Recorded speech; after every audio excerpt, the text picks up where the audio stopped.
President नं गसाइगाव बियाबाव उफ्रा बिसायख'थिखौ लानानै दुंहाव थासारि सोरबा सिनाय मोनै दुथां सुबुङा बिपिएफनि गारियाव अन्थाइ खुबैदों। दिनै 28 नं गसाइगाव बियाबनि सराय बिल थानानि सिङाव थानाय जलेसुरियाव बिपिएफ दोलोनि मिटिं जादोंमोन। बिपिएफ दोलोनि सुबुंफोरा मिटिं जोबनायनि उनाव न' फारसे फैफिनबाय थानाय समाव दलगाव गामियाव बे जाथाया जानो मोनो। नाथाय जाथाय खालामग्रा दायनिगिरि सुबुंफोरखौ सिनाय मोनासै होननानै फोरमाय। थांनानै फैनायाव दा फैफिननायाव जोंखौहाय अन्थाइ खुबैदों गारियाव बिसिबा गिदिर अन्थाइ खुबैदों। ओमफ्राय ड्राइभारनाव नाङोबा ड्राइभाराथ' थैखागौमोन। बारग'बोबाय आरो बे लामा खोमसिनिफ्राय बिराद खस्थ' मोनदों। ओमफ्राय प्लास बिदिनो खस्थ' मोनदों मानसिफ्रा, बेखौनो जों बिराद दुखु मोनदों। एथ' सान्थियै दिन सोलिबोनायाव दिनैहाय मानो बिदि खुबैलायनाय बुलायलायनाय गावजों गाव बिदा फंबाय बिदि जालायखो। पार्टियाबो जोंना गासिबो दिनै मानो अननाय गोसो गैयै बिदि जाखो जोंनि बर' हारिया। जोंना दुखु मोनदों आरो बे मोनसे समनि गेजेराव सफैखानाय बिदिनो इलेक्सना बिदिनो मोनसे खेलाफोर बायदि जेरै दिनैहाय जों देरहागोन एबा सोरबा देरहागोन मोनसे खेलाफोर बायदिसो। बेहाय जों ज' बिदिनो बादायलायबाय थाखागोन अराय सम। नाथाय बिदि गाज्रि जानो नाङा, बेखौ जोङो दुखु मोनदों आरो जों दिनै बर' सरकारनिसिम जों दाबि खालायदों। बे दिनैहाय मानो बिदि बिटि जानानै दिनै मानो खुबैलायनाय बिदि गावजों गाव। जों जाबाय रायमना प्राइमारि बिपिएफ कमिटिनि आरो आङो रायमना सेक्रेटारि। दा जोंहा दिनै मोनसे प्रग्राम दङमोन जलाइसुरि होननाय जायगायाव। बेहाय जोंनि डक्टर अनजालि दैमारि बिथांमोना फैदों, जोंनि रबिराम सारमोन 29 नं समस्तिनि एमएलए। दा गोबां आलासिफ्रा जोंनि बेयाव फैनायखाय जोंनिफ्रायबो बिथांमोननि कयेकथा बाथ्रा बुंनायफोरखौ खोनासंनो होनानै जोङो जोंनि रायमना प्राइमारिनिफ्राय मथा मथि जोङो गासै बिदिनो 15-20थासो गारि लाना थांदों। जोंनिफ्राय बे ट'ट'खौ लायोब्ला 30थासो गारि थांदों आरोखि। माखासे ट'ट'आ सिगाङाव फैदों आरो नैबे गारिया जोंनो नैबेबादि खुमब्रा गारि जों जायखौ होनो, बे गारिया 7थासो दङमोन।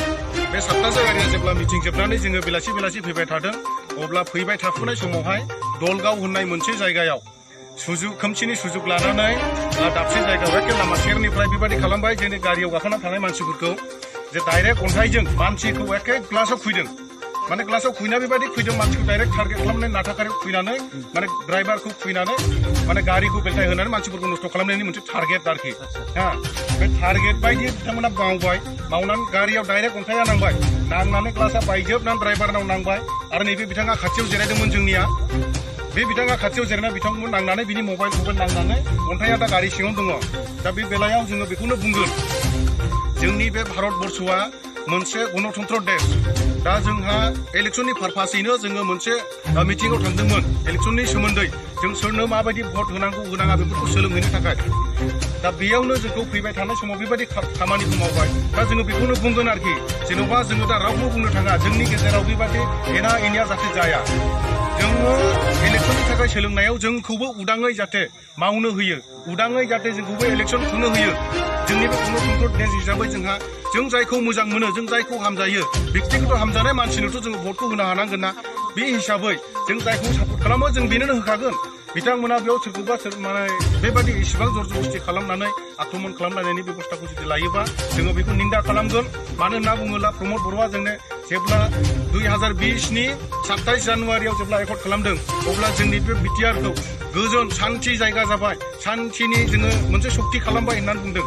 दा बे हिसाबै जोंनो बे बिटिआर ओनसोलाव सान्थिखौ नांगौ आरो बेनिखायनो जोङो दा डिमान्ड खालामगोन बिटिआर सक्ति जाखांनायनि उनाव, सान्थि एकर्ड जाखांनायनि उनावबो जुदि जोङो बेबायदि उदाङै लामा सामाजों जुदि बेरायनो हाया, सोरखौबा अन्थाइजों खुबैनाय, सोरखौबा बहाबा बिदि खालामनाय मोना गुना बेबादि जाथायफोरनिफ्राय जाहाथे दानि बिटिआर गभर्नमेन्ट प्रमद बर' सारा जाहाथे जोंखौ बेफोरबायदि माने दुख निदाननिफ्राय एसे हेफाजाब होयो, नायबिजिरो।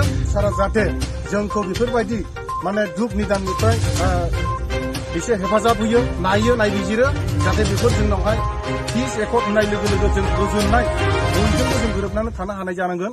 आरो बे जाथायखौ जाया मावदों बेखौ संदाननानै होनो थाखाय जोङो प्रमद बर'निसिम नारसिनदों।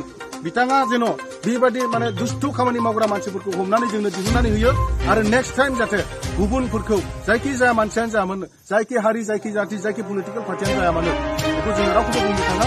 बयबो जाहाथे साफ्रोमबो बिटिआर ओनसोलाव थानाय मानियानो जोङो गोजोनै थानो मोनो गोजोनै जों गावबागाव लामाथिं थाबायनो मोनो सान हर जाहाथे जोङो सान्थि भाबै हान्थिनो हायो जों बेखौनो लुबैयो आरो जोंनि बे दुष्टखारिफोरखौ दिहुननानै होनो जोंनो बेखौ समाधान खालामना होनो थाखाय जोङो बिटिआर गभर्नमेन्ट ब्रह्म बर'निसिम खावलायनाय थाबाय एसेनो ब्रह्मआ गुबुन गुबुन रोखोमनि सानाय सुनाय गोनां सुबुंफोरनि थाखाय फाहामथाय होनाय जायो जेरै जान्जि सानाय हान्थु सानाय गोदोना सानाय आदै सानाय आफादावदै सानाय जानजि जरा सानाय खर' सानाय सिनस्रि जरा सानाय बैफोरबायदि सुबुंफोरनि सानायफोरखौ फाहामथाय होबोगासिनो दं सोरबाफोर बे बेरामाव गोग्लैनाय सुबुंफोरा बे खाबुखौ लानो हागोन गोबां मिन्थिनो थाखाय नैबे जानबुं नङाव फन खालाम 9974030738